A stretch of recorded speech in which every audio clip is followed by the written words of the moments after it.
to Tamil Gospel Tabernacle channel. பரிசுத்த ஆவியானவரை குறித்த ஒரு தெளிவான அறிவை நாம் பெற்றுக்கொள்ள வேண்டிய காலகட்டத்தில் நாம் இருக்கிறோம். We are in a period of time when we have to have a special knowledge about the Spirit of Holy Spirit. புதிய ஏற்பாட்டு காலத்தினுடைய முத்திரையே இல்லாவிட்டால் அச்சாரமே பரிசுத்த ஆவியானவர்தான். The seal of the New Testament period is the Holy Spirit. புதிய ஏற்பாட்டில் ஆண்டவராகிய இயேசு கிறிஸ்து உயிர் தெழுந்து பரத்துக்கு போன பின்பு முழு சபையினுடைய ஆளுகையையும் பரிசுத்த ஆவியானவர் ஏற்றுக்கொள்கிறார். After Jesus Christ was dead and was taken up to heaven, the Holy Spirit took full control of the church. அப்படினால் சபை முழுவதும் ஆவியானவருடைய கட்டுப்பாட்டில் இயங்கக்கூடியதாய் அமைகிறது. Therefore the whole church is being under the control of the Holy Spirit. அப்படினால் தான் ஆண்டவராகிய இயேசு கிறிஸ்து பரத்துக்கு ஏறி போகும் பொழுது பிதாவின் வாக்குத்தத்தம் நிறைவேறும் வரை நீங்கள் எருசலேமில் காத்திருங்கள் என்று அவர் சொல்லிவிட்டு போனார். Therefore when Jesus Christ ascended up to heaven, he said, until the promise be fulfilled, ye tarry in Jerusalem. அவர்கள் ஏற்கனவே அழைக்கப்பட்டவர்கள். They were already called. ஏற்கனவே அவர்கள் தெரிந்து கொள்ளப்பட்டவர்கள். They were already chosen. ஏற்கனவே இயேசுவை தொட்டு பார்த்தவர்கள். And they had also felt Jesus already. இயேசுவோடு பேசினவர்கள். They had spoken with Jesus. இயேசுவோடு உண்டார்கள், உறங்கினார்கள். They ate and slept with Jesus. அவரோடு கூட நடந்தார்கள். And they walked with him. ஆனாலும் அவர்களை விட்டு அவர் போகும் பொழுது சொல்லுகிறார், பரிசுத்தாவி பெறும் வரை காத்திருங்கள், பரிசுத்தாவி பெறாமல் நீங்கள் புறப்பட்டு செல்ல வேண்டாம் என்று ஒரு கட்டளையாக அதை கொடுக்கிறார். Still when he departed from them, he gave them a command saying, you tarry till you receive the Holy Ghost, do not leave this place until you receive it. புதிய ஏற்பாட்டு சபையினுடைய விசுவாசியானாலும் ஒரு ஊழியனானாலும் அவனுக்கு பரிசுத்த ஆவி இல்லாமல் அவன் விசுவாசியும் கிடையாது, அவன் ஊழியனும் கிடையாது. Whether it be a believer or a servant of God in the New Testament period, he without the Holy Ghost he cannot be a believer or a servant of God. நீங்கள் விசுவாசிகள் ஆன பொழுது பரிசுத்த ஆவியை பெற்றீர்களா என்று அப்போஸ்தலர் 19ஆம் அதிகாரம் 2ஆம் வசனத்தில் ஒரு கேள்வியை Pavul எழுப்புகிறார். St. Paul is asking a question in Acts of the Apostles 19th chapter verse 2, that when he have received the Holy Ghost since he believed. அப்படினா என்ன அர்த்தம்? What is the meaning of this? விசுவாசிகள் ஆன பொழுது ஒரு மனிதன் நிச்சயமாய் பரிசுத்த ஆவியை பெற்றுக்கொண்டிருக்க வேண்டும். அப்படியானால் தான் விசுவாச வாழ்வு நிலைகொள்ள ஆரம்பிக்கும். When one becomes a believer, he should have received the Holy Ghost, only then his life of faith will be stand by. பழைய ஏற்பாட்டிலும் கர்த்தருடைய ஆவி என்ற பெயரில், புதிய ஏற்பாட்டில் பரிசுத்த ஆவி என்ற பெயரில் தேவ ஆவியானவர் செயல்படுகிறார். In the Old Testament he has been moving as God's Spirit, and in the New Testament as the Holy Ghost. அவர் ஏதோ ஒரு ஆவி என்று நாம் எடுத்துவிடக் கூடாது. We should not consider this as some other spirit. அவர் ஒரு ஆள் தத்துவம் உடையவர். He is having a personality. அவரை நாம் காண முடியாது, தேவன் ஆவியாக இருக்கிறார். We cannot see him because God is spirit. ஆனால் உணரலாம், அனுபவிக்கலாம், பெற்றுக்கொள்ளலாம், களி கூறலாம், இப்படி பல அனுபவங்களை அவர் மூலமாய் நாம் பெற்றுக்கொள்ள இயலும். But we can feel him, enjoy him and receive him. Like this we can see many aspects. ஆதியாகமம் 1ஆம் அதிகாரம் 2ஆம் வசனத்திலிருந்து இவருடைய ஊழியம் தொடங்குகிறது. His ministry is beginning from Genesis chapter 1 verse 2 itself. அதற்கு முன்பாக அவர் திரித்துவ தேவனாக இருந்தாலும் இந்த அசைவாடுதல் மூலமாக ஒரு கிரியையை அவர் இந்த பூமியிலே தொடங்குகிறார். Before that, even though he was a God of triune God, he began his works in this earth even before that. ஒழுங்கின்மையும் வெறுமையுமான அந்த நேரத்தில் ஆவியானுடைய அசைவாடுதல் ஒரு பெரிய மாற்றத்தை உண்டு பண்ணினது. When it was without form and void, the movement of the Spirit of God made a great change. மனித வாழ்வும் கூட இன்றைக்கு ஒழுங்கின்மையும் வெறுமையுமாய் காணப்படுகிறது. Even the life of human beings is without form and void these days. ஒழுங்கின்மையும் வெறுமையுமான ஒரு தனி மனித வாழ்வில் ஆவியானவருடைய அசைவாடுதல் காணப்படுமானால் இருள் நீங்கி வெளிச்சம் உண்டாக வழி உண்டாகிறது. In an individual person, when there which is without form and void, when the Spirit of God is beginning to move, it is becoming a light. அப்படியானால் ஒருவன் கிறிஸ்தவனாய் மாறிவிட்டாலும் அவனுக்குள் ஆவியானவருடைய மகத்தான செயல்கள் நடைபெறாத பட்சத்தில் அவன் இருளிலேயே வாழ்ந்து கொண்டிருப்பான். பரிசுத்த ஆவி வரும் பொழுது அவனுக்குள் ஒரு வெளிச்சம் உண்டாகிறது. If so, when a personal man of God, when he is becoming a Christian, although he becomes a Christian, his life is in darkness, because the Spirit of God, when it begins to move upon him, his life is enlightened. ஏன் பரிசுத்த ஆவி தேவை? Why do we need the Holy Spirit? நீங்கள் சரியாக கவனித்தால் இதை உங்களுடைய மனதிலே நீங்கள் பதித்துக் கொள்ள இயலும். If you carefully listen, you can bring it into your mind. இன்னைக்கு பரிசுத்த ஆவியை குறித்த தவறான விளக்கங்கள் பல இடங்களிலே போதிக்கப்படுகிறது. Today wrong explanations are given about the Holy Ghost. பரிசுத்த ஆவியானவர் அன்றைக்கு ஒரு நாள் தான் இறங்கினார், அதற்கு பின்பு இறங்கவில்லை என்று அநேகர் சொல்லுகிறார்கள். Many of them say that the Holy Spirit descended only on one day and not after that. Pentecost நாளில் மாத்திரம் தான் ஆவியானவர் இறங்கினார், இப்பொழுது இறங்குகிறதில்லை என்று சொல்லுகிறார்கள். They say that he descended only on the day of Pentecost and he is not descending these days. அது ஒரு தவறான போதனை. That is a wrong preaching. தவறான ஒரு போதனை. It's a wrong preaching.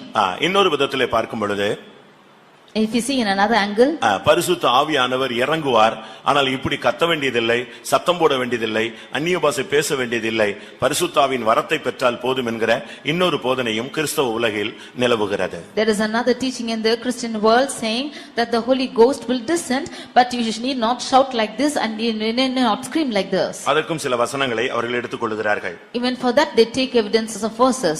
நீங்கள் பரிசுத்த ஆவியின் வரத்தை பெறுவீர்கள் என்று அப்போஸ்தலர் 2 அதிகாரம் 38 வசனத்தில் சொல்லப்பட்டதை அவர்கள் பிடித்துக் கொள்கிறார்கள். Acts 2nd chapter verse 38, it is said that he shall receive the gift of the Holy Ghost. They hold on to this verse. பரிசுத்த ஆவி உண்டு என்று விசுவாசிக்க வேண்டும், பரிசுத்த ஆவியின் அனுபவத்தை புரிந்து கொள்ள வேண்டும், அதை நாம் கேட்க வேண்டும், அப்பொழுது நாம் அதை பெற்றுக் கொள்கிறோம். You should believe that there is a Holy Spirit and also receive it only and believe in it, and then you will receive it. கர்த்தருடைய பரிசுத்த நாமத்துக்கு மகிமை உண்டாவதாக. Glory be to the holy name of the Lord. மனித வாழ்வில் மனிதனுக்கு ஒரு ஆவியை தேவன் கொடுத்திருக்கிறார். In the life of human beings the Lord has given a spirit. அது கர்த்தர் தந்த தீபமாய் இருக்கிறது, அதுதான் மனிதனுடைய உள்ளே இருக்கிற உயிர் ஆவி. That is the light which the Lord has given in a man, and that is the life of man.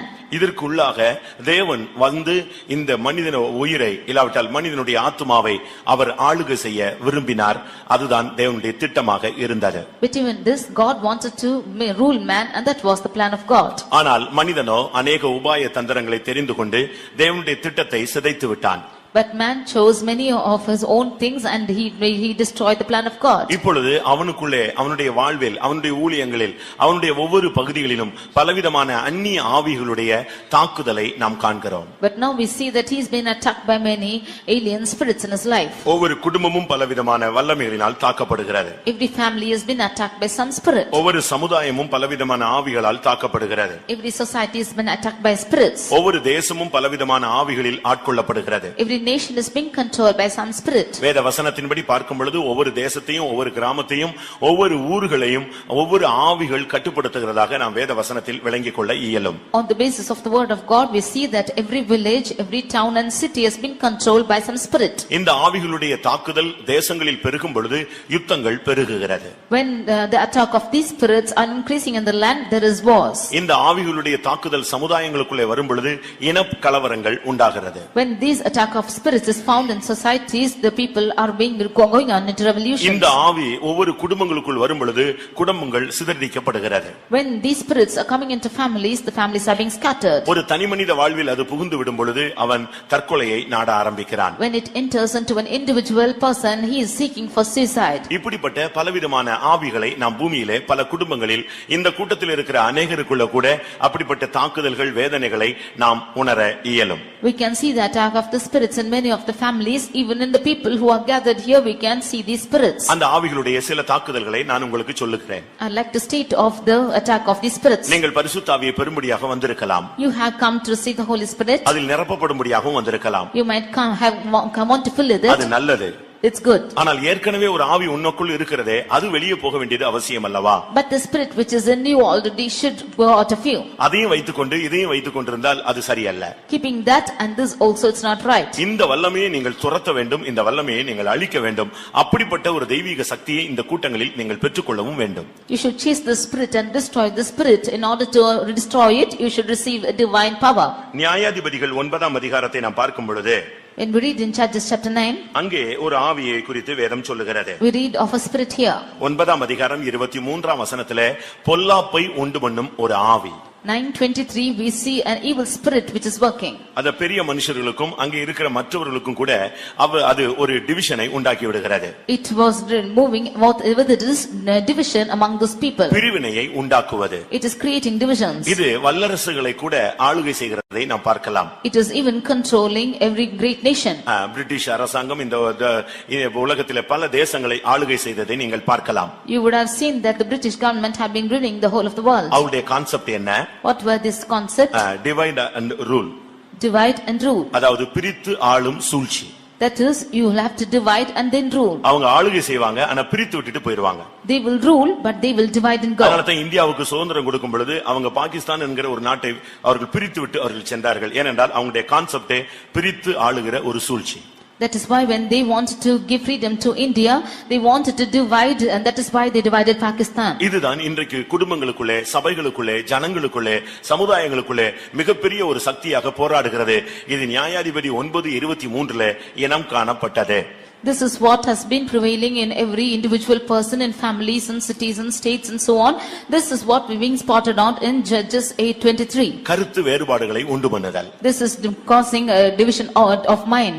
கருத்து மிஸ் அண்டர்ஸ்டாண்டிங்கை உண்டு பண்ணுவது. It is causing misunderstandings. ஒருத்தர் புரிந்து கொள்ள முடியாத ஒரு தன்மைக்கு தள்ளப்படுதல். It is causing man to be pushed out to a place where they cannot answer each நல்லது other. சொன்னாலும் ஏற்றுக்கொள்ள முடியாத ஒரு தன்மை. Even if good is spoken, they cannot accept it. இன்றைக்கும் கூட अनेक தேவனுடைய பிள்ளைகளுக்கு கூட இந்த போராட்டங்களை நீங்கள் உணரலாம். Even today many people of God can find out these problems. இப்படிப்பட்ட ஆவிகளை மேற்கொள்ள யாம் என்ன செய்ய இயலும்? In order to overcome such spirits, what should we do? இப்படிப்பட்ட பல ஆவிகள் மனிதனுக்குள்ளே புகுந்துதான் அவனுடைய வாழ்வை சீரழித்து விடுகிறது. Such spirits are entering into man and scattering his life. இந்த ஆவிகளை மேற்கொள்ளத்தான் இந்த கூட்டங்கள். In order to overcome these spirits are at these meetings. இது ஒரு பேருக்காக நடத்துகிற கூட்டம் அல்ல. This is not a namesake meeting. இத நீங்க எப்படி நீங்க பயன்படுத்துறீங்களோ அவ்வளவுக்கு அவ்வளவு உங்களுக்கு வாழ்க்கைக்கு நல்லது. However you are utilizing this is useful for your life. நமக்கு இப்படி ஒரு அருமையான ஒரு வாய்ப்பு கிடைத்தது ஒரு பாக்கியமான ஒரு காரியம். This is a blessed opportunity that we have got this occasion. அது நீங்க எப்படி யூஸ் பண்றீங்களோ அந்த அளவு நீங்க பாக்கியவான்கள் நான் ஏற்கனவே உங்களுக்கு சொன்னேன். However you are utilizing this, I already said you are blessed. ஏனென்றால் ஆவியானவர் இல்லாமல் ஒரு மனிதன் ஜெயிக்க முடியாது. Because without the control of the Holy Spirit one cannot overcome. உங்களுடைய குடும்பத்தில் இருக்கிற இந்த ஆவி இந்த வருஷத்துல இந்த கூட்டத்தோடு உங்க குடும்பத்தில் இருக்கிற எல்லா ப்ராப்ளத்துக்கும் ஒரு முடிவு உண்டாயிடும். The spirit which is prevailing in your family, with the close of this meeting these spirits should come to a close. இந்த 4 நாட்கள் கூட்டம் முடிந்து மறுபடியும் இந்த ஆவிகளுடைய போராட்டங்கள் இல்லாவிட்டால் பிரச்சனைகள் உன் வாழ்வில் தொடருமானால் இந்த 4 நாள் கூட்டத்தை நீ சரியான விதத்திலே உபயோகப்படுத்தவில்லை, அனுபவிக்கவில்லை என்று அர்த்தம். After the conclusion of these 4 days meetings, if still the spirits are prevailing in your families, then you have not best utilized these days. அது ஊழியக்காரங்களோ விசுவாசிகளோ, may it be servants of God or believers, இல்ல புதிய ஆத்துமாக்களோ, oh it be newcomers, யாராக இருந்தாலும் இந்த 4 நாள் கூட்டத்தை நீங்க சரியா பயன்படுத்தினீங்கன்னா அதுக்கு பிறகு இந்த ஆவிகளுடைய தாக்குதல் இராது. முழுவதும் பரிசுத்த ஆவியானவருடைய கட்டுப்பாட்டில் இயங்கக்கூடிய குடும்பமாக உங்கள் குடும்பம் மாறும். Whoever it is, if you rightly utilize these 4 days, and there will be no spirit which is prevailing in your families hereafter. அப்படிப்பட்ட ஒரு சிந்தையோடு நீங்கள் இந்த கூட்டங்களுக்கு வாருங்கள். With that same thought to come to these meetings. முதலாம் Samuel 16ஆம் அதிகாரத்தை நாம் பார்க்கும் பொழுது, and we read in 1 Samuel chapter 16, அங்கே ஒரு ராஜாவை குறித்து நாம் பார்க்கலாம். we read about a king out here. அவனுடைய பெயர் Saul. His name was Saul. அவன் ஓரளவு அபிஷேகம் பெற்ற ஒரு மனிதன். He was an anointed man of God. ஆனால் அவனுக்குள்ளே ஒரு இன்னொரு ஆவியினுடைய தாக்குதல் வந்தது. But he had an attack of another spirit within him. அது வந்த பின்பு அவனுடைய வாழ்வே கலங்கி போய்விட்டது, அவனுடைய ஆட்சியே ஆடி போய்விட்டது. When that spirit entered into him, his whole life was coming into confusion. அந்த ஆவி வந்த பொழுது அவனை அது கலங்க பண்ணிக்கொண்டே இருந்தது. That spirit came into him and confused him. அந்த ஆவியினுடைய நோக்கமே அவனை அபிஷேகத்தை விட்டு வெளியே கொண்டு போவது. The intention of that spirit is to take him out of anointing. தேவனுடைய திட்டத்தை விட்டு அவனை வெளியே கொண்டு போவது. To take him out of the plan of God. மரணத்தை நோக்கி அவனை இழுத்து கொண்டு போவது. To draw him towards death. பின்மாற்றத்தை நோக்கி அவனை இழுப்பது. To take him towards backsliding. தற்கொலையை நோக்கி அவனை இழுப்பது. To take him towards suicide. இந்த ஆவி ஒவ்வொரு ஸ்டெப்பாக அவனுக்குள்ளே போராட ஆரம்பித்தது. The spirit step by step began to work within him. ஆனால் அவனால் அதை பகுத்தறிந்து கொள்ள இயலவில்லை. But he could not discern it. அதிலிருந்து தப்பிக்கொள்ளும்படியாக தேவனுடைய பாதத்தில் போய் அவன் விழவில்லை. He did not go and fall at the feet of God to escape it. அவன் அதிலிருந்து தப்பிக்கொள்ளும்படியாக பலவிதமான மனித முயற்சிகள், அஞ்ஞான முயற்சிகளை அவன் மேற்கொண்டான். He took intentions to overcome it by the intention of the people. அவன் பல விதங்களிலே மனித முயற்சிகளை எடுத்தான். இல்லாவிட்டால் அஞ்சனம் பார்க்கிற பெண்களை அவன் தேடினான். He took human efforts of people who were sorcery and he seeked for them. ஆனால் அது அவனுக்கு கை கொடுக்கவில்லை. But it did not give room for him. கடைசியிலே அவன் தோற்று போனவனாக ஓட்டத்தை முடிக்கிறான். Finally, as a one who got failures, he is ending his race. அதுக்கு காரணம் அவனோடு போராடின அந்த ஆவியினுடைய தாக்குதல். The reason is the attack of the spirit which was within him. அருமையானவர்களே, உங்களுடைய குடும்பங்களிலே அண்ணன், தம்பி, தாய், தகப்பன், பெற்றோர், பிள்ளைகள், ஊழியர்கள், விசுவாசிகள், இப்படி பலவிதமான அனுபவங்கள் இல்லாவிட்டால் பலவிதமான தன்மைகள் இருக்கிறது. இவைகளுக்குள்ளே உங்களுக்குள்ளே பொல்லாப்புகளை உண்டாக்குகிற ஆவிகளை நீங்கள் உணர்கிறீர்களா? Dear beloved, you have many people like brothers, sisters, and the father, mother, and the co-workers and so on. But in between this, are you experiencing the attack of the spirits? இதை எப்படி மேற்கொள்வது? How can you overcome this? அதற்கு ஒரு சாதாரண அபிஷேகம் போதாது. For that, an ordinary anointing is not இந்த sufficient. 4 நாள் கூட்டத்தினுடைய நோக்கமே ஒரு அளவில்லாத ஜீவனை பெற்றுக்கொள்ளும்படியாக. Intention of these 4 meetings, for these meetings, is that you should receive a measureless anointing. ஒரு நிறைவான ஒரு சக்தியை நாம் பெற்றுக்கொள்ள வேண்டும். The fullness of anointing you should receive. இங்கே சவுலை குறித்து பார்க்கும் பொழுது அவனுடைய நிலவரம் மிகவும் பரிதாபமாக மாறிவிட்டது. When you consider Saul, his life was desperate. அவனுடைய நிலவரம் மிகவும் மோசமாக மாறினது. His state went to a desperate situation. தேவன் ஒரு கட்டத்தில் அவனுக்கு உதவி செய்ய கூடாதவராக போனார். At one state, God could not help him. அந்த அளவு அவன் தேவனை விட்டு விலகி இருந்தான். To that extent, he departed from God. கலக்கத்தின் ஆவி, The spirit of confusion. அருமையான தேவனுடைய பிள்ளையே, இந்த கூட்டத்தில் எந்த நிலவரத்தில் வந்திருக்கிறாய்? Dear beloved, how are you come to this meeting in the உனக்குள்ள presence of இருக்கிற God? போராட்டம் என்ன? What is the trouble within you? என்ன கலக்கத்தில் உனக்கு அந்த போராட்டங்கள் உண்டாகிறது? In what confusion is that trouble taking place in கொஞ்ச you? நேரம் பாத்தீங்கன்னா நல்லா இருப்பான். For some time he will be good. ரொம்ப நல்ல சந்தோஷமா இருக்கிறது போல இருப்பான். It seems that he is happy. ஒரு சில நிமிடங்களில் அவன மாற்றம் உண்டாயிரும். In few minutes there will be a change which is in திரும்ப him. கொஞ்ச நேரத்துல அவன் தன்னை கட்டுப்பாட்டுல வருவான். After some time he will come in his control. அதாவது இந்த ஆவி சில நேரங்களில வந்து தாக்கும், பிரச்சனை உண்டாக்கும், அப்படியே ஒதுங்கி போயிடும். But this spirit will come and cause a confusion and a problem and it will go away. ஏசாயா 19ஆம் அதிகாரம் Isaiah chapter 19 14ஆம் வசனத்தை பார்க்கும் பொழுது verse 14. அங்கே தாறுமாறுகளின் ஆவி என்கிற ஒரு ஆவியை சொல்லி இருக்கிறது. We see a spirit which is called as perverse spirit. அந்த ஸ்பிரிட்டுடைய பெயர் தாறுமாறுகளுடைய ஆவி. The spirit which is perverse. 19ஆம் அதிகாரம் 14ஆம் வசனத்தில் இது சொல்லி இருக்கிறது. Chapter 19 verse 14. இது ஒரு மனிதனுடைய வாழ்க்கையில வந்துருச்சுனா அவன் வந்து இலக்கு இல்லாமல் பயணப்படுவான். When this comes into a man of God, he goes without his goal. ஒரு மனிதனை குறித்து ஆண்டவர் சொல்லுகிறார், நீ தாறுமாறாய் ஓடுகிற பெண் ஒட்டகம் என்று சொல்லுகிறார். About a man, the God is saying that he is like a perverse தாறுமாறாய் ஓடுகிற பெண் ஒட்டகம். He is like a mule which is running perverse. இன்னைக்கு अनेகர் தங்களுடைய வாழ்க்கையில எங்கேயோ போய் கொண்டிருக்கிறார்கள். Some of them are going somewhere in their lives. எங்க போறோம்னு அவங்களுக்கு தெரியல. They don't know where they're going ahead to. என்ன செய்யறோம்னு தெரியல. They don't know what they're doing. என்ன பேசுறோம்னு தெரியல. They don't know what they speak. யார்கிட்ட பேசுறோம்னு தெரியல. They don't know whom they are speaking to. அவங்க வந்து தாறுமாறா போயிட்டே இருக்காங்க. They are going perversely. தேவனுடைய சத்தத்தை செவி கொடுக்க முடியல. They are not able to hearken to the word of ஆண்டவருடைய God. வார்த்தைக்கு கீழ்ப்படிய முடியல. They are not able to listen, obey to the word of God. ஏனென்றால் இந்த ஆவி இவங்களை கட்டுப்பாட்டுக்குள்ள கொண்டு வந்து விட்டார். Because this spirit has brought them under their control. நீங்க பைத்தியக்காரங்களை பார்த்திருப்பீங்க. You would have seen mad people. பாவம், அவங்க எல்லாம் ரொம்ப ஒண்ணும் அறியாதவங்க. They do not know anything ஆனா at all. அவங்களுக்குள்ள இருக்கிற ஆவிதான் அவங்களை இப்படி எல்லாம் கொண்டு போய் தேசத்தை விட்டு, ஊர்களை விட்டு, நாடுகளை விட்டு, எங்கெல்லாமோ காடு மலை இருடுகளில் அலைய வைக்கிறது. But the spirit within them is taking them out of their families and making them to roam about in forests and jungles, and the spirit is making them to roam. அருமையானவர்களே, இந்த ஆவிகளை நாம் மேற்கொள்ளத்தான் என்னென்ன ஆவியின் தாக்குதல் இருக்குன்னு உனக்கு முதல்ல தெரியணும். That is why you should understand as to what are the spirits which are அப்பொழுதுதான் existing. இதை நீ ஓவர்கம் பண்றதுக்கு பரிசுத்த ஆவி தான் முடியும்ங்கறதை நாம் புரிந்து கொள்ள இயலும். Only then you can understand that it's the Holy Spirit alone which can overcome this. நான் ஒரு 10-12 ஸ்பிரிட்ட சொல்றேன். இதுல என்னென்ன தாக்குதல் உங்களுக்கு இருக்குன்னு நீங்க ஃபர்ஸ்ட் அனலைஸ் பண்ணுங்க. I firstly tell you the spirits which are in man and you rectify as to what is there in you. இந்த முதல் கூட்டத்திலேயே அந்த 12-15 ஆவியை அழிச்சிருங்க.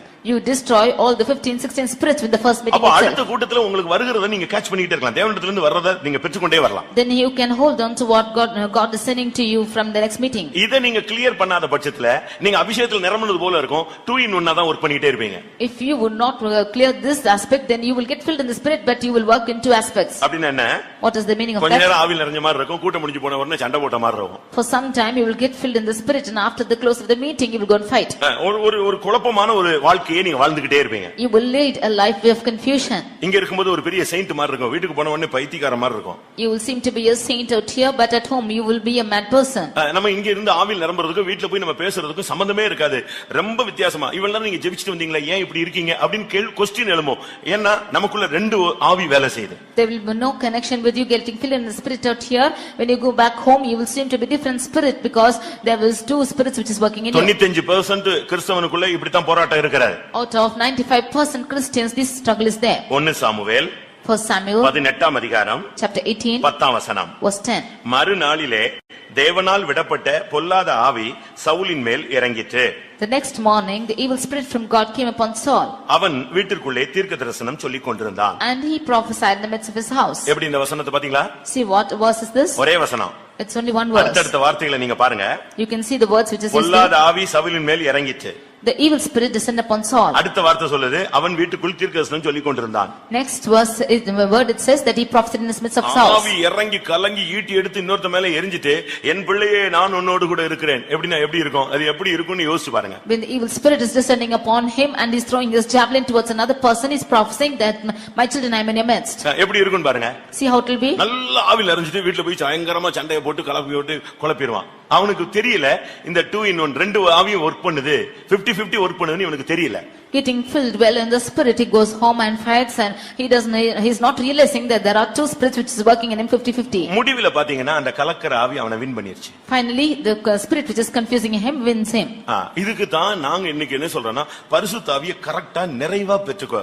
இன்னைக்கே அந்த 2 in 1 இருக்க கூடாது. தேவ ஆவியானவர் ஒருவர் மாத்திரமே உனக்குள்ளே ஆளுகை செய்ய வேண்டும். That is why we request you to get filled in that spirit and you not be spirit with two spirits, but only the Holy Spirit should control you. இல்லனா நீ தாறுமாறா போயிட்டு இருப்ப.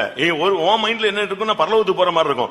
ஆனா இன்னொரு விதத்துல உன்னை இன்னொரு இடத்துக்கு இழுத்துக்கிட்டே போயிட்டே இருப்பான். Or you will go perverse in your life. You think that you are going to heaven, but your life is going on to something else. ஏசாயா 29ல பார்க்கும் பொழுது, when you read in Isaiah chapter 29 10 வசனத்தை பார்க்கும் பொழுது, verse 10, அங்க கனநித்திரையின் ஆவின்னு ஒரு ஆவி சொல்லி இருக்கு. we read of a spirit called the spirit of deep sleep. கிறிஸ்தவனுக்கு எதிரான முக்கியமான ஒரு ஸ்பிரிட் இதுதான். An important spirit which is working against the Christians is this. இன்னும் சொல்ல போனால் more to say, அபிஷேகம் பெற்றவனுக்கு இல்லாவிட்டால் பெற போகிறவனுக்கு பெற வேண்டியவனுக்கு விரோதமாய் போராடுற ஆவியே மெயின் ஆவியே கனநித்திரையின் ஆவிதான். To the one who is anointed or is wanting to receive the Holy Spirit, the main spirit of the deep sleep is uttering him. இந்த கனநித்திரையின் ஆவிங்கிறது நீங்க பாத்தீங்கன்னா எல்லாரும் ஆவில இறங்குவாங்க, இவன் தூங்குவான். This spirit of deep sleep means all will get filled in the spirit but he will sleep. எல்லாரும் கண்ணீர் விட்டு ஜெபம் பண்ணுவாங்க, கதறுவாங்க எழுப்புதலுக்காக.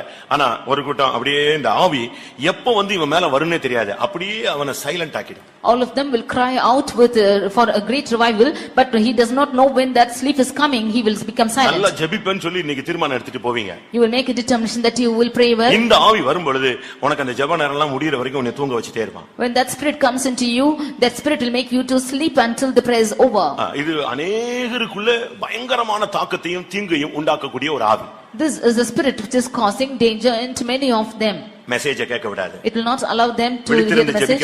It will not allow them to wake up. தேவ சமூகத்தை அனுபவிக்க விடாது. It will not allow them to enjoy the presence of God. ஆவியில நிரம்ப விடாது. It will not allow them to fill in the spirit. எந்த நேரத்துல என்ன நடக்கும்னு தெரியாது. அவன் அப்படியே மனநிலை பாதிக்கப்பட்டது போல தூங்கிட்டே இருப்பான். They don't know as to what is happening when, as a man who is affected in his mind, he will sleep. மத்தேயு 12:45 பார்க்கும் பொழுது, when we read in Matthew 12:45, ஒரு ஆவி போய் தன்னிலும் பொல்லாத 7 ஆவியை அழைத்து கொண்டு வந்ததா. one spirit went and called 7 more spirits which was worse than this. அதனுடைய தன்மை என்னன்னா பொல்லாத ஆவி. That spirit is wicked spirits. எது தேவையில்லையோ அதை செய்ய வைக்கும். What is not needed it will cause you to do. எது தேவையில்லையோ அதை பேச வைக்கும். Whatever is unwanted it will speak. எங்க போக கூடாதோ அங்க போக வைக்கும். Where you should not go it will make you to go. எதுல தலையிட கூடாதோ அதை தலையிட வைக்கும். Where you should not interfere it will make you to interfere. இந்த பொல்லாத ஆவியினுடைய வேலையே அதுதான். This wicked spirits work as that.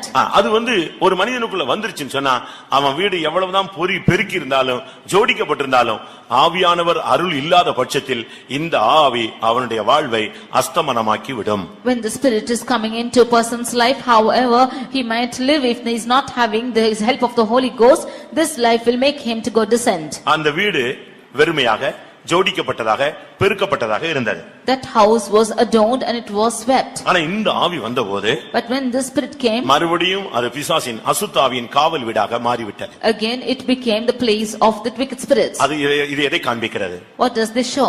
ஞானஸ்நானம் பெற்றதோடு விட்டுற கூடாது. ஒரு மனிதன் பரிசுத்த ஆவி பெறாம இருக்கவே கூடாது. A man of God he should not live with receiving the baptism. He should not be without receiving the Holy Ghost. நீங்க யாராவது அபிஷேகம் பெறாம இருந்தா கூட்டம் முடிஞ்சிருச்சு இன்னைக்கு கிடைக்கல அப்படின்ட்டு நீ போகாத. 4 நாள் உபவாசம் கூட போட்டு தேவ சமூகத்திலேயே விழுந்து கிடந்து என்னை அபிஷேகித்தால் ஒழிய நான் இந்த இடத்தை விட்டு போக மாட்டேன்னு சொல்லி போராடு. If any of you have not received the Holy Ghost, you should strive even for the 4 days. You fast and say that I will not leave this place if the Lord is not anointing me. அநேகருக்குள்ள சில அவிசுவாசங்கள். Many of them have unbelief. நான் கேட்டேன், I asked, கிடைக்கல. I did not receive. நான் காத்திருந்தேன், I was waiting, எனக்கு கிடைக்கல. but I did not receive. அதனால எனக்கு கிடைக்குமா கிடைக்காதாங்கிற ஒரு சந்தேகம் வந்துருச்சு. Therefore I have a doubt if I would get or not. இப்படிப்பட்ட சில துக்கங்கள் ஒரு சிலருக்குள்ள உண்டு. Some of them have some grief like this. நன்றாக நீங்கள் புரிந்து கொள்ள வேண்டும். You should understand rightly. நிச்சயமாய் நீங்கள் கேட்டால் கர்த்தர் அதை உங்களுக்கு தருவார். Truly, if you would ask of the Lord, he will definitely grant you. கேட்கிற எவனுக்கும் அவர் தரக்கூடிய தெய்வமாக இருக்கிறார். He is a God who grants to one who asks of him. அப்பத்தை கேட்டால் கல்லை கொடுப்பானோ? When he asks for bread, will he give him stone? அப்படி ஏதாவது தகப்பன் கொடுப்பானா? Will a father gives like this? ஏதாவது தகப்பன் மீனை கேட்டால் பாம்பை கொடுப்பானா? Will a father give a snake instead of a fish? நீங்க யோசிச்சு பாருங்க. You just think and see. வேதம் சொல்லுகிறது, The word of God says, பொல்லாதவர்களாகிய நீங்கள் உங்களுடைய பிள்ளைகளுக்கு நல்ல ஈவை தர நீங்கள் அறிந்திருக்கும் பொழுது, when you wicked people know to give goodness for your children, பரமபிதா உங்களுக்கு பரிசுத்த ஆவியை கொடுப்பது அதிக நிச்சயம் அல்லவா? how much more it is sure for God the Father to give you the Holy Ghost. அதனால பரிசுத்த ஆவி கிடைக்காதுங்கிறது கிடையவே கிடையாது, நிச்சயமா கிடைக்கும். Therefore, there is no matter that he will not give you the Holy Spirit, surely you will get it. ஒருவேளை கர்த்தர் உன்னோடு சில காரியங்களை பேச வேண்டியிருக்கும், கேட்க வேண்டியிருக்கும். Maybe the Lord wants to speak some things and ask of you certain things. நீங்க அது குறித்து நீங்கள் கவலைப்பட வேண்டிய அவசியம் இல்ல. அதை ஆண்டவருக்கு பேசினால் நீங்க அதுக்கு கீழ்ப்படிந்தால் போதுமானது. You need not worry about that. If the Lord would speak, if you obey, that's sufficient. லூக்கா 11ஆம் அதிகாரம் 13ஆம் வசனத்திலே, பொல்லாதவர்களாகிய நீங்கள் உங்கள் பிள்ளைகளுக்கு நல்ல ஈவுகளை கொடுக்க அறிந்திருக்கும்போது பரமபிதாவானவர் தம்மிடத்தில் வேண்டிக் கொள்ளுகிறவர்களுக்கு பரிசுத்த ஆவியை கொடுப்பது அதிக நிச்சயம் அல்லவா? Luke 11:13 we see, ye then being evil know how to give good gifts unto your children, how much more shall your heavenly Father give the Holy Spirit to them that ask him. ஒரு தகப்பன் போய் பிள்ளை அப்பம் கேட்டா கல்ல கொடுப்பானா?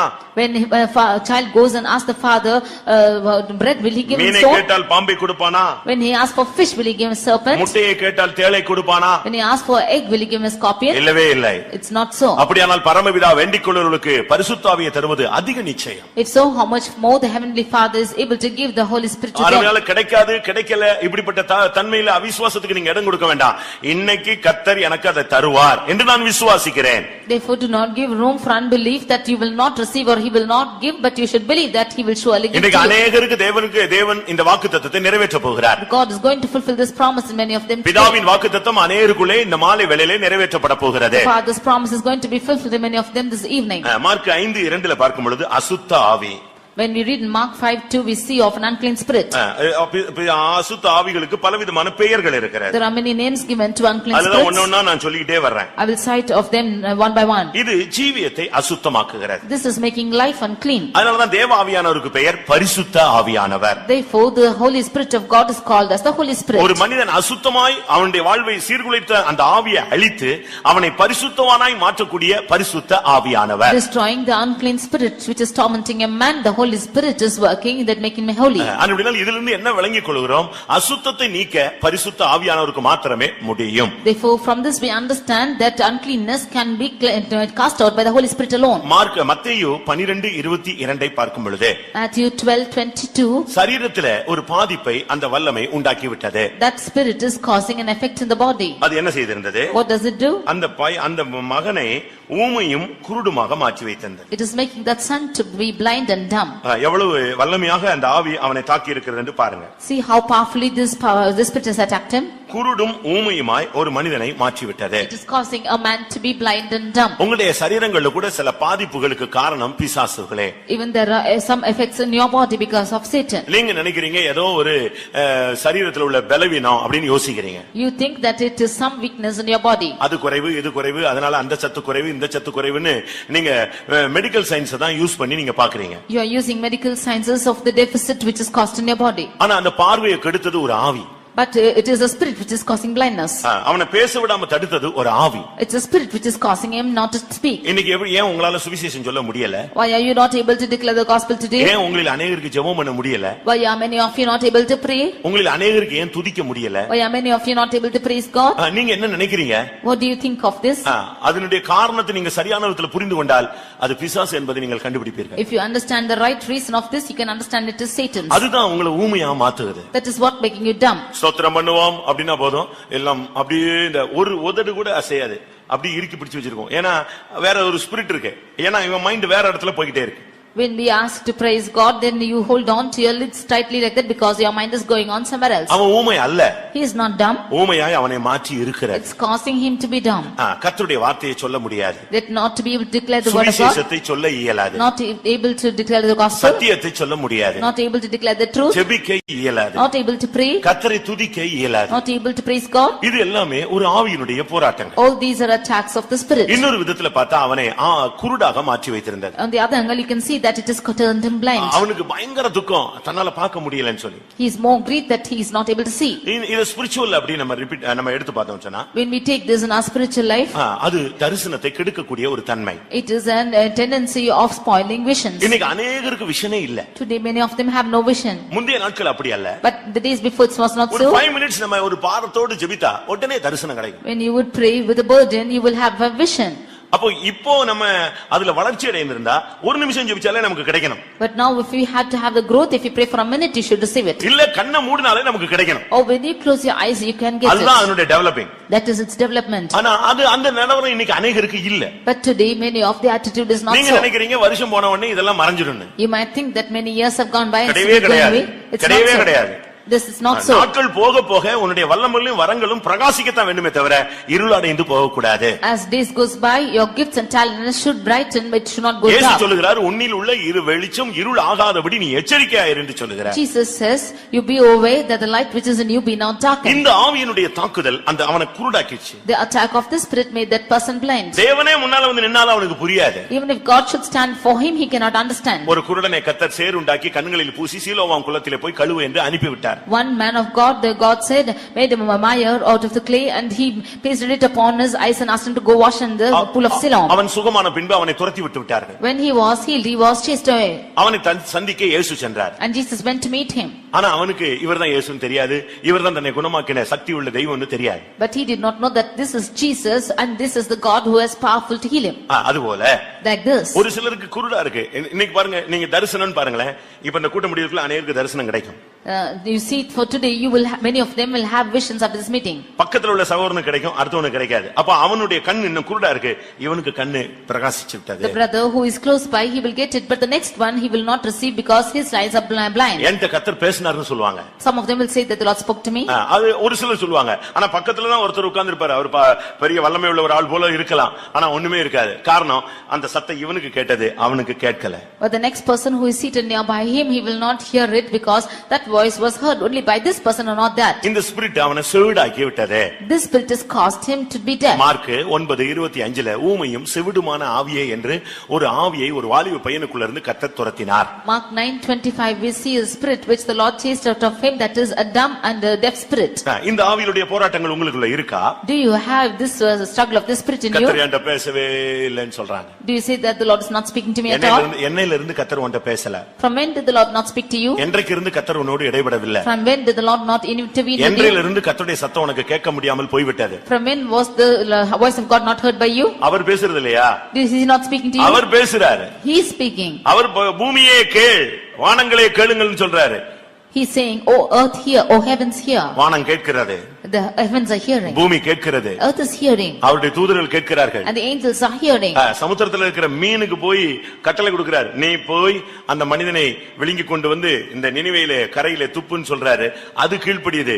ஆனா அந்த தீர்க்கதரிசியோ தேவனுடைய வார்த்தைக்கு கீழ்ப்படியாதவனாய் போய் கொண்டிருந்தான். He is commanding the fish of the sea to go swallow up the man and so spit him on the shore, but that prophet is not listening to the word of God.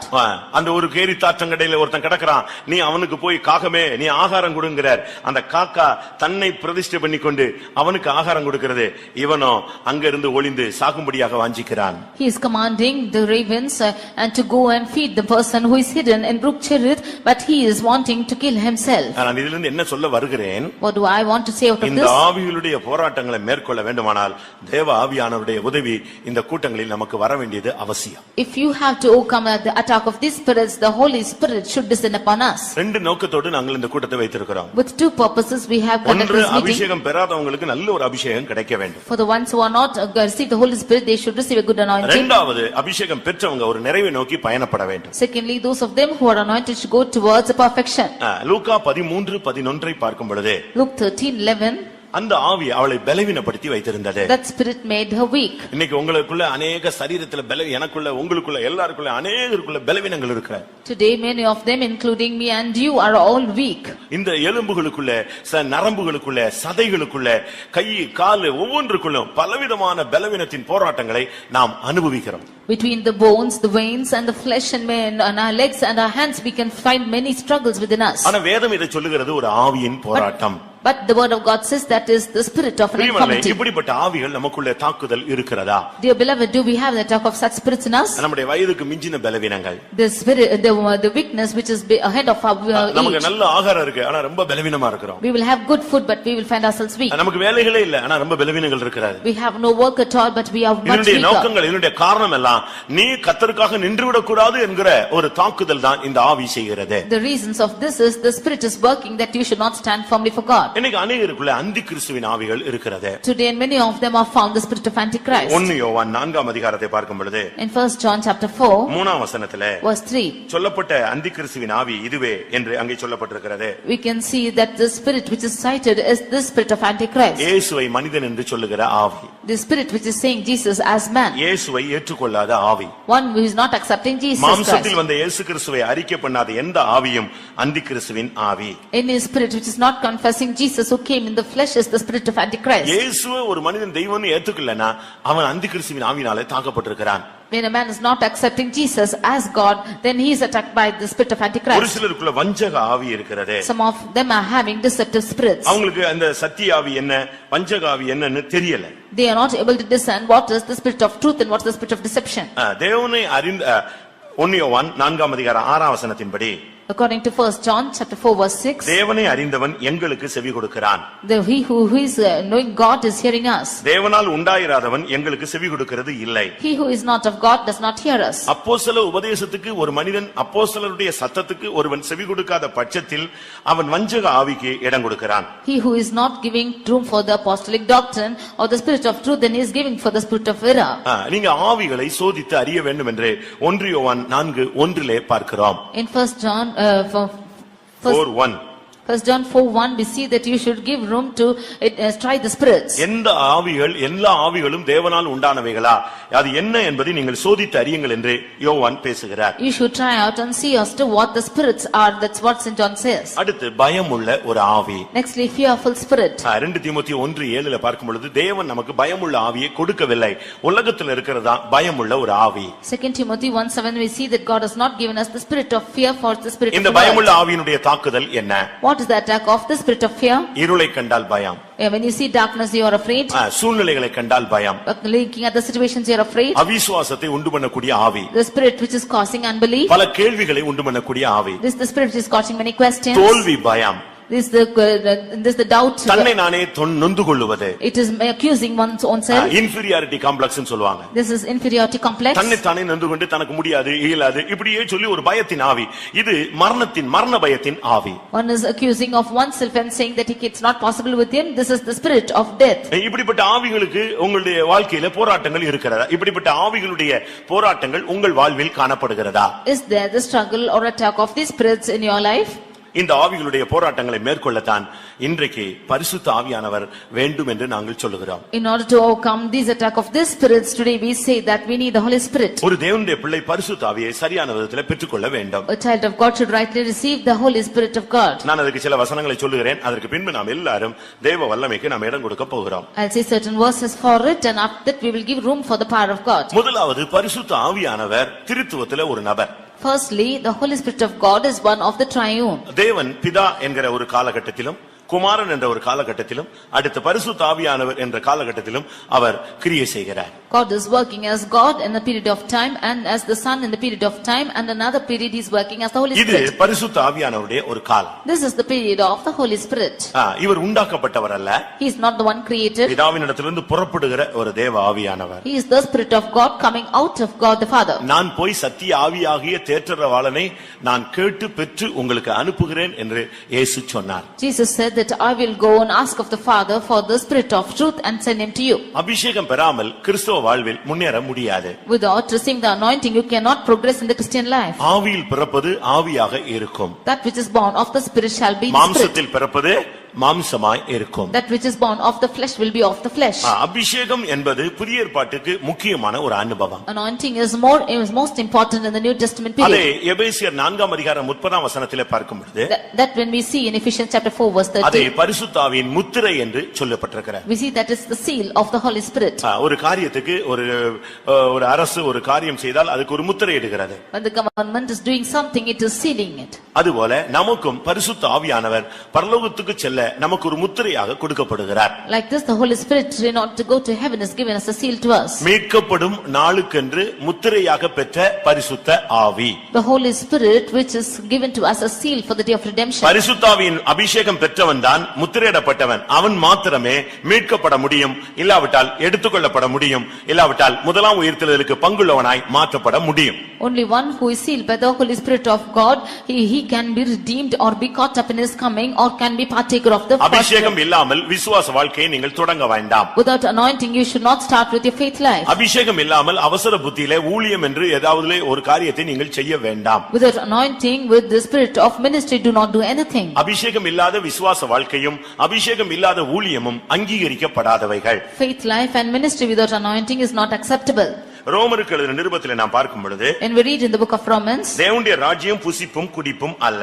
the kingdom of God is not meat and drink, அது நீதியும் சமாதானமும் பரிசுத்த ஆவியினால் உண்டாகும் சந்தோஷமுமாய் இருக்கிறது. but righteousness, peace and joy of the Holy Ghost. இவைகளில் ஒருவன் ஊழியம் செய்தால் If one should serve with me with this, அவன் தேவனால் அங்கீகரிக்கப்பட்டவன், கிறிஸ்துவுக்கு ஊழியம் செய்கிறவன் தேவனுக்கு பிரியனும் மனுஷரால் அங்கீகரிக்கப்பட்டவனுமாய் இருப்பான். he is serving Christ and is acceptable to God and approved of men. ரோமர் 14ஆம் அதிகாரம் 17-18 வசனங்களில் இந்த வார்த்தை சொல்லப்பட்டிருக்கிறது. Romans chapter 14 verses 17 and 18 we can read this. பரிசுத்த ஆவியினால் உண்டாகும் சந்தோஷமான தன்மை இல்லாத பட்சத்தில் அவன் அங்கீகரிக்கப்படாத ஒரு மனிதனாய் ஊழியனாய் விசுவாசியாய் மாறி போய் விடுகிறான்.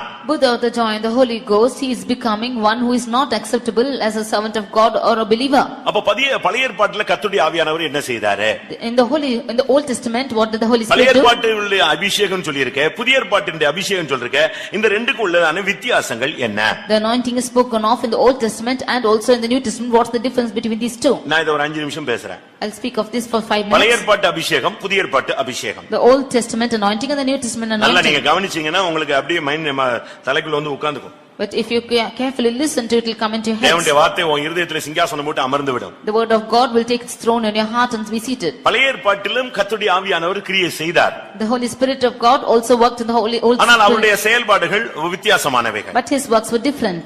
அதுக்கு ஒவ்வொரு நோக்கம் இருந்தது. But it has a different purpose. நான் அதை குறித்து உங்களுக்கு நாளைக்கு பேசுகிறேன். I'll speak of this later tomorrow. ஆனா பழைய ஏற்பாட்டுக்கும் புதிய ஏற்பாட்டுக்குள்ள டிஃபரண்ட்ட மட்டும் நம்ம புரிந்து கொள்ள வேண்டியது அவசியம். But we ought to understand the differences in the Old and New Testaments. பழைய ஏற்பாட்டிலும் அபிஷேகம் பண்ணப்பட்டவர்கள் உண்டு. There are anointed people in the Old Testament. புதிய ஏற்பாட்டிலும் அபிஷேகம் பண்ணப்பட்டவர்கள் உண்டு. There are anointed people in the New Testament too. பழைய ஏற்பாட்டு அபிஷேகம் என்று சொல்லுவது When we consider the Old Testament anointing, முதலாவது ஒரு தைலத்தின் மூலமாக அந்த அபிஷேக தைலம் என்று பெயர்ல ஒரு மனிதனுடைய தலையில் ஊற்றப்பட்டார். firstly through the anointing oil, it is being poured upon a man's head. அந்த அபிஷேக தைலம் இல்லாத பட்சத்தில் Without this anointing oil, எண்ணெயை தூக்கி கூட தலையில ஊத்தி அபிஷேகம்னு சொல்லிட்டாங்க. he will pour out even oil and say it's anointing. எண்ணெய் கிடைச்சா இல்லட்ட புது எண்ணெய் இருந்துச்சுன்னா உடனே அத ஒரு அபிஷேக தைலம்னு ஊத்திட்டாங்க. If there is a new oil, they will pour it and say it's anointing. இப்படி தான் பழைய ஏற்பாட்டிலே அபிஷேகம் தைலம் எண்ணெய் புது எண்ணெய் இப்படிப்பட்ட காரியங்களை வைத்து அபிஷேகம் என்ற ஒரு தன்மையிலே அபிஷேகம் பண்ணினார்கள். It is like this, they said that this is anointing oil and they have anointed this in the Old Testament. ஆனால் காலங்கள் வந்த பொழுது But when times gone by, ஆதியாகமத்திலே பார்க்கும் பொழுது யாக்கோபு ஒரு கல்லுக்கு எண்ணெயை கையில உள்ள எண்ணெயை கொத்தி தூக்கி தலையில ஊதி அந்த கல்லு மேல ஊத்திட்டு இந்த கல் தேவனுடைய வீடாகும் என்று அபிஷேகம் பண்ணினான். When looking in Genesis, we see Jacob that he anointed a stone with oil in his hand and said that this is the house of God. அந்த அபிஷேகம் பண்ணப்பட்ட பின்பு அந்த சாதாரண அந்த வனாந்தரத்தில் கிடந்த கல்லு அபிஷேகம் பண்ணப்பட்ட கல்லாக மாறி தேவனுடைய வீடாக மாறினது.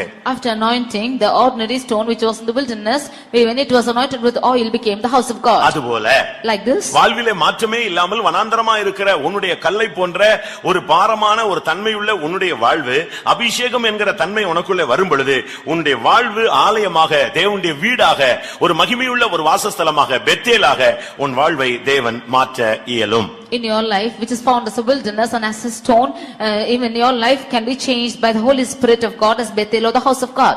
லேவியராகமம் 21ஆம் அதிகாரத்திலே 12ஆம் வசனத்திலே இந்த அபிஷேக தைலத்தை கர்த்தர் கிரீடம் என்று வர்ணித்தார். In Leviticus 21 verse 12 we see that the anointing oil is called as the crown by God. அபிஷேக தைலம் என்னும் கிரீடம். The crown of the anointing oil of God. யார் அபிஷேகம் பண்ணப்பட்டானோ அவன் தலையில ஒரு கிரீடம் இருக்கிறது. அது அதர்சனமான ஒரு கிரீடமாக காணப்படுகிறது. Whoever is anointed upon him is found as an invisible crown, which is the crown. 23ஆம் சங்கீதம் 5ஆம் வசனத்திலே எண்ணெயினால் நான் அபிஷேகம் பண்ணப்படுகிறேன் சொல்லுகிறார். In Psalm 23 verse 5 we see that he says that he is anointed with oil. 92ஆம் சங்கீதம் 10ஆம் வசனத்திலே புது எண்ணெயினால் அபிஷேகம் பண்ணப்படுகிறேன் சொல்லுகிறார். In Psalm 92 verse 10 we see this, he is anointed with the new oil. யாத்திராகமம் 30ஆம் அதிகாரம் 22 25 வரை பார்க்கும் பொழுது அபிஷேக தைலம் செய்யும் முறையை குறித்து ஆவியானவர் அங்கே பேசினார். In Exodus 30 verses 22 to 23 we can see the methods of making this oil. அபிஷேக தைலம் 5 பொருட்களை கொண்டு உண்டு பண்ண வேண்டும் என்று கர்த்தர் அன்றைக்கு சொன்னார். The Lord said that the anointing oil should be made of 5 things. ஒன்று வெள்ளைப்போளம். First is myrrh. இரண்டாவது சுகந்த கருவாப்பட்டை. Secondly sweet cinnamon. மூன்றாவது சுகந்த வசம்பு. Thirdly sweet calamus. நான்காவது லவங்கப்பட்டை. Fourthly is cassia. ஐந்தாவது ஒலிவ எண்ணெய். And fifthly is olive oil. இந்த ஐந்தையும் மிக்ஸ் பண்ணி ஒரு மெஷர்மென்ட் கொடுத்து இதுல உருவாக்குற ஒரு தைலத்தை உண்டு பண்ண சொன்னார். He asked to measure this in specific measurements and make an anointing oil. அதை வைத்து தான் அபிஷேக தைலம் உண்டாக்கணும். சாதாரண காரியங்களுக்கு இப்படிப்பட்ட ஒரு அனுபவத்தை கொண்டு வரக்கூடாது என்றும் தேவன் கட்டளையிட்டார். It is keeping this measure that this anointing oil should be made and it should not be used in an ordinary way. முதலாவது யாத்திராகமம் 37:29 பெசலெயேல் அதை உண்டு பண்ணினான். Exodus 37:22 it was Bezalel who made it first. ஆனா இதே நேரத்துல But at the same time சிலர் மேல் கர்த்தருடைய ஆவியானவர் டைரக்டாக இறங்கினார். on some of them the spirit of God descended on direct way. சிம்சோனுக்கு அபிஷேகம் யாரும் தலையில வந்து ஊத்தல. Nobody came and anointed the head of Samson. Gideon மேல யாரும் கர்த்தருடைய ஆவியை கொண்டு கர்த்தருடைய அபிஷேகத்தை ஊற்றவில்லை. None came and anointed the head of Gideon. Othniel மேல கர்த்தருடைய அபிஷேகம் யாரும் தைலத்தை கொண்டு வந்து எண்ணெயை கொண்டு வந்து புதிய எண்ணெயை கொண்டு வந்து ஊற்றவில்லை. Nobody came and poured oil and anointing oil, fresh oil upon Othniel. கர்த்தருடைய மகத்தான சக்தி அவர்களுக்குள்ள இறங்கினது. அதுவே அபிஷேகமாக கருதப்பட்டது. The powerful spirit of God descended upon them, that was anointing. ஆவியாக பலமாக சக்தியாக ஜீவனாக மகத்தான வல்லமையாக அவர்கள் மேல் இறங்கிற்று. As a spirit, as a power, as a great power, it is descended upon them, that was the Holy Spirit. இந்த அபிஷேக தைலத்தை பழைய ஏற்பாட்டிலே செஞ்சு அந்த அபிஷேக தைலத்தை ஒரு குறிக்கப்பட்ட பேருக்கு மட்டும் யூஸ் பண்ணாங்க. This anointing oil was made in the Old Testament and it was used only for specific people. உன் கொம்பையை நிரப்பிக்கொள். You fill your horn. ஒரு நாள் சாமுவேலுக்கு இந்த வார்த்தை கிடைத்தது. One day Samuel got this word. உடனே அந்த தைலத்தை அவன் ரெடி பண்ணி கூட்டி ரெடி பண்ணிட்டான். Immediately he prepared this anointing நீ oil. பெத்லெஹேமுக்கு போ, ஈசாயின் வீட்டுக்கு போ, அங்கே நான் காண்பிக்கிறவனை இந்த தைலத்தை வைத்து ஊற்றி ராஜாவாக அபிஷேகம் பண்ணு என்று சொன்னார். You go to the house of Bethlehem to the house of Jesse and there you should anoint it on the skin. அடுத்து மோசேக்கு சொன்னார், நீ அபிஷேக தைலத்தை எடு, ஆரோனுடைய தலையில அதை ஊற்று, அவனை ஆசாரியனாக அபிஷேகம் பண்ணுன்னு சொன்னார். Nextly unto Moses he said, you take the anointing oil and pour it upon Aaron and anoint him as the priest. எலியாவை சொன்னார், நீ அபிஷேக தைலத்தை எடுத்துக்கொண்டு போ, எலிசாவை உன் ஸ்தானத்திலே தீர்க்கதரிசியாய் அபிஷேகம் பண்ணுன்னு சொன்னார். And to Elijah he said, you go take the anointing oil and pour upon Elisha and make him a prophet in your stead. இதிலிருந்து என்ன விளங்கிக் கொள்ளுகிறோம்? What do we understand from this? இந்த அபிஷேக தைலம் ஊற்றப்படும் பொழுது சாதாரண மனிதர்கள் ஒவ்வொரு தன்மையும் ஒவ்வொரு ஸ்தானமும் உள்ளவர்களாய் மாற்றப்படுகிறார்கள். When this anointing oil is poured upon each person, one or each of them are going to specific positions. அதுபோல Like this. பரிசுத்த ஆவி வரும் பொழுது ஒரு சாதாரண மனிதன் விண்மயமாக மாறுகிறான். When the ordinary man is when the Holy Spirit is descending upon him, he is becoming towards இந்த heaven. அபிஷேக தைலம் வந்து இல்ல புதிய ஏற்பாட்டில் இந்த பரிசுத்த ஆவி கிடைச்ச உடனே வெறும் கை தட்டுறது மாத்திரமல்ல, சரீர அசைவு மாத்திரமல்ல, வாழ்வில் மாற்றங்கள். Anointing of the Holy Spirit is not just clapping in hands and shaking of body, but there is change in their life. இந்த வெள்ளை போலம் என்பது ஜெபத்தை காண்பிக்கிறது. This myrrh is showing prayer life. ஒரு ஜெப வாழ்க்கை. It is showing prayer life. சுகந்த கருவாப்பட்டை என்பது பலனை காண்பிக்கிறது. Sweet cinnamon is showing strength. சுகந்த வசம்பு என்பது தாழ்மையை காண்பிக்கிறது. காரணம் அது வேர்ல இருந்து எடுக்கறாங்க. Sweet calamus shows humility because it's taken out of fruit. அடுத்து லவங்கப்பட்டை. Nextly is cassia. அது பொடியாக மாற்றப்படுகிறது. That is made as powder. அது நம்மை உடைத்து சுத்திகரித்து சீர்படுத்துவதை காண்பிக்கிறது. That is showing sanctifying and breaking and ஒலிவ எண்ணெய் செழிப்பை காண்பிக்கிறது. Olive oil shows flourishing. அபிஷேகம் ஒரு மனிதனுக்குள்ள வரும் பொழுது அவன் ஜெப வீரனாய் மாறுகிறான். When anointing comes into a man of God, he is becoming a prayer warrior. உள்ளான மனுஷன் பலப்படுத்துகிறது. And wicked man is becoming. தாழ்மையை கற்றுக்கொள்கிறான். He is learning humility. தன்னை சுத்திகரித்துக் கொள்கிறான். I sanctifying himself. ஆசீர்வதிக்கப்பட்ட ஒரு தெய்வீக வாழ்வுக்கு உன்னதமான ஆசீர்வாதத்துக்கு பங்குள்ளவனாய் மாறுகிறான். And he is becoming a partaker of heavenly blessings of God. கர்த்தருடைய பரிசுத்த நாமத்துக்கு மகிமை உண்டாவதாக. Glory be to the holy name of the Lord. பழைய ஏற்பாட்டிலே அவர் கர்த்தருடைய ஆவியானவர், புதிய ஏற்பாட்டில் பரிசுத்த ஆவியானவர். In the Old Testament is the Spirit of God, in the New Testament is the Holy Spirit. பரிசுத்த ஆவியானவருடைய செயல் வித்தியாசமானது. The work of the Holy Spirit is different. ஆனால் பழைய ஏற்பாட்டிலே கர்த்தருடைய ஆவியானவருடைய வேலை வித்தியாசமானது. But the work of the Spirit of God in the Old Testament is different. அது ஒரு தைலமாக எண்ணெயாக ஒரு தலை மேல ஊற்றப்படும். ஒரு டைம் ஊற்றப்படும். அது அவருடைய முகத்துல வடிந்து, தாடியில வடிந்து, அங்கியில வடியும். That was poured as an anointing oil upon the head once, and it will flow over his beard and towards his garment. 133 சங்கீதம் 2 வசனத்தில் நீங்க இத பார்த்து கொள்ளலாம். Psalm 133 verse 2 you can read this. ஆனா புதிய ஏற்பாட்டில் அப்படி அல்ல. But in the New Testament it's not so. ஒரு டைம் அல்ல, அவன் வாழ்க்கை முழுவதும் உள்ளான மனுஷனுடைய அவனுடைய ஆவி, ஆத்துமா, சரீரத்திலே 24 மணி நேரமும் இருந்து இயங்கக்கூடியது. It is not just once that the anointing is poured upon him, it should stay in a person all the days of his life and work out 24 hours. பழைய ஏற்பாட்டில் ஒரு ட்ரிப், 2 ட்ரிப், 3 ட்ரிப் இப்படி அபிஷேகம் பெற்றப்பட்டவர்கள் இருக்கிறார்கள். In the Old Testament we can see people who are anointed for once, twice and thrice. Saul ஒரு விசை அபிஷேகம் பண்ணப்பட்டவன். Saul was anointed once. Solomon 2 விசை அபிஷேகம் பண்ணப்பட்டவன். Solomon was anointed twice. தாவீது 3 விசை அபிஷேகம் பண்ணப்பட்டவன். David was anointed thrice. மற்றவங்க எல்லாம் ஒவ்வொரு டைம் அவ்வளவுதான், ஒவ்வொரு நேரம் தான் அபிஷேகம் பண்ணப்பட்டவர்கள். All the rest were just anointed once.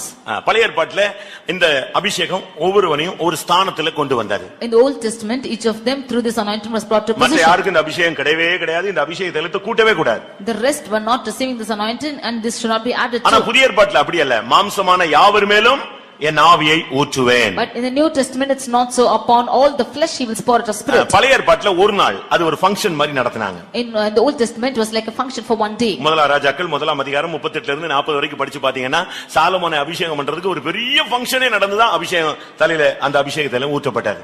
First Kings chapter 1 verses 38 to 40 you can see there was a great function to anoint Solomon as king. ஆனா புதிய ஏற்பாட்டில் அப்படி அல்ல. But in the New Testament it's not so. தினமும் கர்த்தர் நம்மை அபிஷேகம் பண்ணுகிறார். வாழ்நாள் எல்லாம் திருநாள் தான். Any man has been anointed by the Holy Spirit and he is enjoying it all the days. ஒவ்வொரு நாளும் கர்த்தருடைய ஆவியிலே நாம் களிகூர்ந்து வாழ்க்கையில முன்னேறிக் கொண்டே போகலாம். Every day we can rejoice in the Holy Spirit and go on in the life. பழைய ஏற்பாட்டில் ஒரு நாள் கிடைத்த அபிஷேகத்தை வச்சு வாழ்நாளெல்லாம் ஓட்டணும். ஆனா புதிய ஏற்பாட்டில் அப்படி அல்ல. ஒவ்வொரு நாளும் கர்த்தர் நிறைத்து நம்மை நடத்தி கொண்டே வருகிறார். In the Old Testament once he will be anointed and he should go along all his lifetime, but in the New Testament every day we can receive the Holy Spirit. பழைய ஏற்பாட்டில் இந்த அபிஷேகம் பெற்றவன் தடுமாறினால் அவனை விட்டு அவர் விலகி விடுவார். புதிய ஏற்பாட்டில் இந்த அபிஷேகம் பெற்றவன் தடுமாறினால் அவனை கண்டித்து உணர்த்தி சிட்சித்து அவனை சீர்படுத்துகிறார். In the Old Testament if one is stumbling out of this anointing then the Lord will depart from him, but in the New Testament if he is going erring from his ways then the Lord will correct him and he'll chastise him. பழைய ஏற்பாட்டிலே ஒரு ஊழியத்திற்காக அவனுக்கு அந்த அபிஷேகம் கொடுக்கப்பட்டது. In the Old Testament this anointing was given to him for a ministry. புதிய ஏற்பாட்டிலே ஜீவியத்திற்காக அபிஷேகம் கொடுக்கப்படுகிறது. In the New Testament this anointing is given for his life. இதிலிருந்து என்ன விளங்கிக் கொள்கிறோம்? From this what do we understand? பழைய ஏற்பாட்டு அபிஷேகம் புதிய ஏற்பாட்டு அபிஷேகம் ரொம்ப வித்தியாசமானது. There are great differences between the Old and the New Testament anointings. பழைய ஏற்பாட்டு அபிஷேகம் வரும் பொழுது அந்த ஒரு நாள் நல்ல ஸ்மெல்லா இருக்கும், அவ்வளவுதான். அதுக்கு பிறகு அவன் அபிஷேகம் பண்ணப்பட்டவன் சொல்லிக்கலாம். ஆனா புதிய ஏற்பாட்டில் அப்படி இல்ல. இந்த அபிஷேகம் வரும் பொழுதெல்லாம் நாம் தேவனோடு பேசுகிறோம். In the Old Testament anointing we can see that one day it will be full of flavors, but in the New Testament it's not so. Whenever this anointing is coming we will enjoy it. அபிஷேகம் வரும் பொழுது நான் ஒரு மனுஷன் அந்நிய பாஷை பேசுகிறவன் மனுஷனோட அல்ல தேவனோடு பேசுகிறான். When the anointing is coming he is not speaking with man but with God. 1 கொரிந்தியர் 14:2 நாம பார்க்கும் பொழுது அவன் தேவனோடு பேசுகிறான், அதுக்கு அடுத்த ரகசியங்களை பேசுகிறான், பக்தி விருத்தி உண்டாக பேசுகிறான்.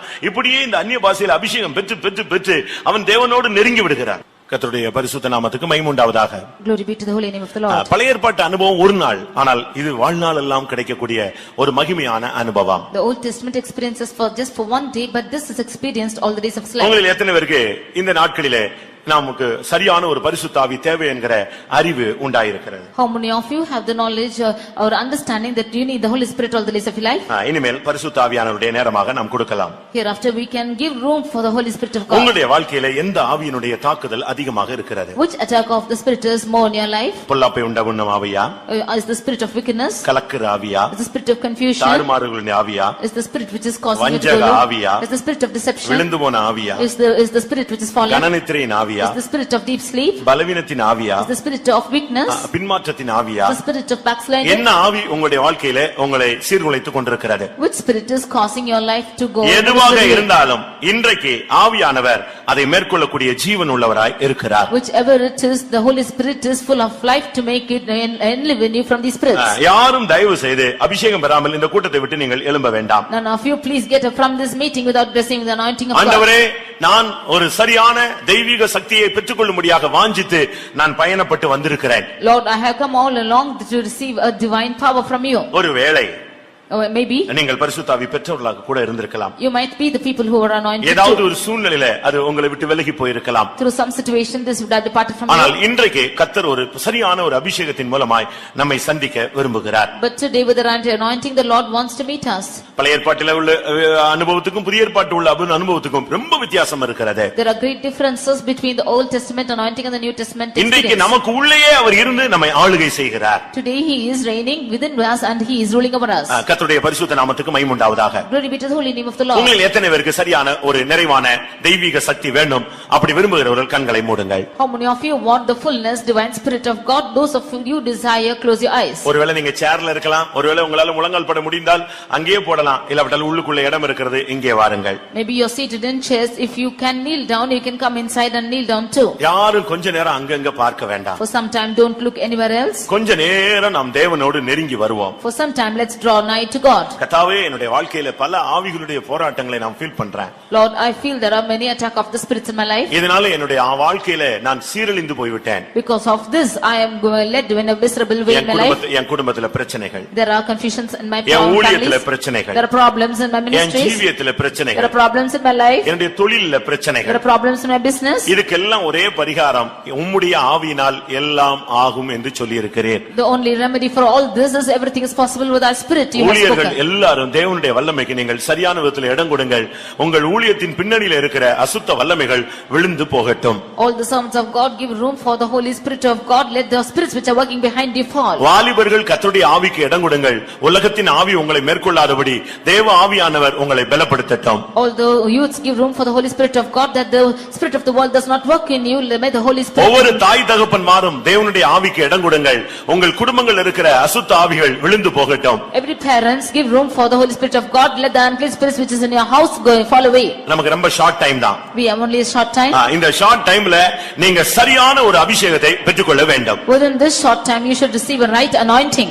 பரலோகத்திலிருந்து தூதன் இறங்கி வந்து ஒரு முத்திரையை உன் நெற்றியில குத்தட்டும். The angel from heaven should descend and put a seal upon your forehead. மீட்கப்படுகிறவன் என்கிற ஒரு முத்திரை உன் மேல வந்து விழட்டும். Let there be a seal of redemption which is falling upon you. இல்லாவிட்டால் தேவனுடைய வல்லமை உன்னை நோக்கி கடந்து வருவதை நீ உணர்வாய், அனுபவிப்பாய். Or you will feel the power of God come upon you and you will experience it. எனக்கு ஒரு நிச்சயம் இருக்கிறது. I have a surety. தேவன் ஏதாவது ஒரு நோக்கத்தோடு தான் இந்த கூட்டத்தை வைத்திருப்பார். The Lord has conducted this meeting with a definite purpose. அப்படியானால் இன்றைக்கு அநேக தாவீதுகள் அபிஷேகம் பண்ணப்பட போகிறார்கள். If so many of them will be anointed this day itself. தாவீது ஆடுகளுக்கு பின்னாலே இருந்து கொண்டிருந்தான். David was standing behind the sheep. திடீரென்று ஒரு செய்தி. Suddenly he got a message. நீ வீட்டுக்கு வா. You come back home. அதுபோல like this. நீங்க பல விதங்களிலே குடும்பம், தொழில், ஊழியம் இப்படி பல விதங்கள் இருந்தீங்க. உங்களை ஆவியானவர் இப்பொழுது இந்த கூட்டத்துக்கு அழைத்து கொண்டு வந்திருக்கிறார். You were in your families and business and your ministry where you were being brought by the Holy Spirit to this meeting. நீ ஒருவேளை கழுதையை தேடி போன ஒரு ஆளா இருக்கலாம். You might be the one going behind the ass. எந்த நிலவரத்துல இருந்தாலும் சரி.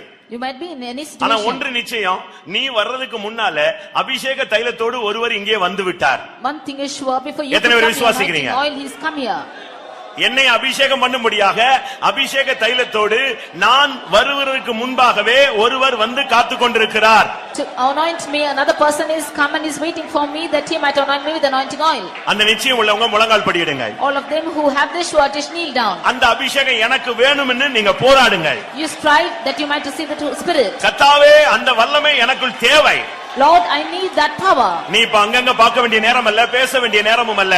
தேவ ஆவியானவர் உன்னை முடிசூட்ட வேண்டிய ஒரு நேரம். This is the time when the Spirit of God should reign over you. எனக்கு பழைய அபிஷேகம் வேண்டாம். I do not want the old anointing. புதிய அபிஷேகத்தை எனக்கு தாரும். God, give me a new anointing. துவக்க காலத்துல இருந்த அபிஷேகத்தை எனக்கு திரும்ப தாங்க. Give me the anointing which I had in the days before. எனக்கு ஒரு அக்கினி அபிஷேகத்தை எனக்கு தாங்க. Give me a fiery anointing. கொஞ்ச நேரம் உங்களுக்கு நேரம் கொடுக்கப்படும். நீங்கள் தேவனுடைய வல்லமையினால் முடிசூட்டப்படுங்கள். You will be given some time. You will be adorned with the power of God.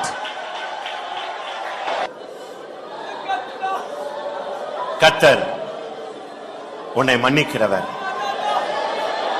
கர்த்தர் உனக்கு இரக்கம் செய்கிறவர். கர்த்தர் உன்மேல் நீடிய பொறுமையா இருக்கிறவர். அவர் ஆமென். அவர் உன்னை ஒரு நிமிஷம், அவர் உன்னை தள்ளிவிட மாட்டார். அவர் உன்னை கைவிட மாட்டார்.